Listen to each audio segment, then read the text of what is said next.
تعرف إن في لحظة ممكن كل حاجة في حياتك تبان إنها انتهت؟ مفيش حل، مفيش مخرج، ومفيش أمل. ده بالظبط اللي حصل مع النبي إبراهيم عليه السلام. اترمى في نار حقيقية، مش إحساس ومش أزمة نفسية. لأ، دي نهاية مؤكدة. كل الناس شايفة المشهد من بره، بس محدش شاف اللي جواه. محدش شاف القلب اللي مليان يقين، الهدوء الغريب، الثقة اللي مش مفهومة.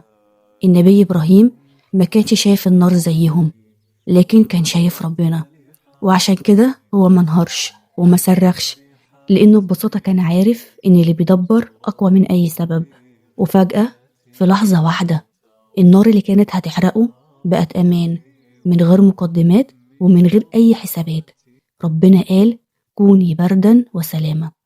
القصة مش عن النبي إبراهيم بس، القصة عنك أنت كمان، عن اللحظة اللي حاسس فيها إنك بتضيع، إنك خلاص مش قادر، إن كل حاجة بقت ضدك. بس يمكن جدا أنت بس شايف النار ومش شايف التدبير.